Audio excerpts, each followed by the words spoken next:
Bugungi videomizda siz bilan 2026-yil restyling variantidagi Leapmotor C10 avtomobilimizni to'liq obzorini ko'rib chiqamiz.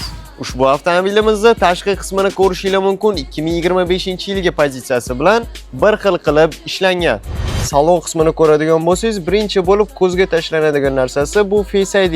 Siz ko'p obzorlarda ko'rgansiz, avtomobilimizda Face ID bor deb aytadi, lekin qanaqa funksiyalari borligini hech kim aytmagan. Men sizga hozir buni tushuntirib beraman. Face ID'ni 3 ta imkoniyati bor. Birinchisi, masalan, sizga kalitingiz bor va rulga o'tirdingiz. No mashina yurmaydi. Sababi Face ID tanish kerak bo'ladi yoki monitordan parol terish kerak bo'ladi. Xuddiki telefonga o'xshab ishlaydi.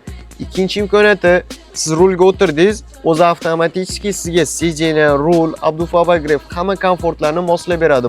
Uchinchi imkoniyati, masalan, siz rulda ketyapsiz va uxlab qoldingiz. Rul vibratsiya bergan holda sizni uyg'otishga harakat qiladi. Agarda uyg'onmaydigan bo'lsangiz, o'zi avarenkani yoqib, palasadan chekkaga olish imkoniyatiga ham ega.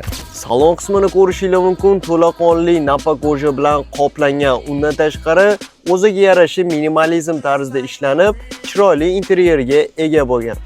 Siz bizani Leapmotor avtosalonimizdan avtomobil xarid qiladigan bo'lsangiz, 3 yil yoki 120 ming kilometr rasmiy kafolatiga ham ega bo'lasiz. Undan tashqari, zaryadka, polik, tonirovka, rusifikatsiya, pult bonuslarini ham qo'lga kiritishingiz mumkin bo'ladi. Siz ushbu Leapmotor C10 avtomobilimizni nalichi holatda oq va qora ranglarni xarid qilsangiz bo'ladi.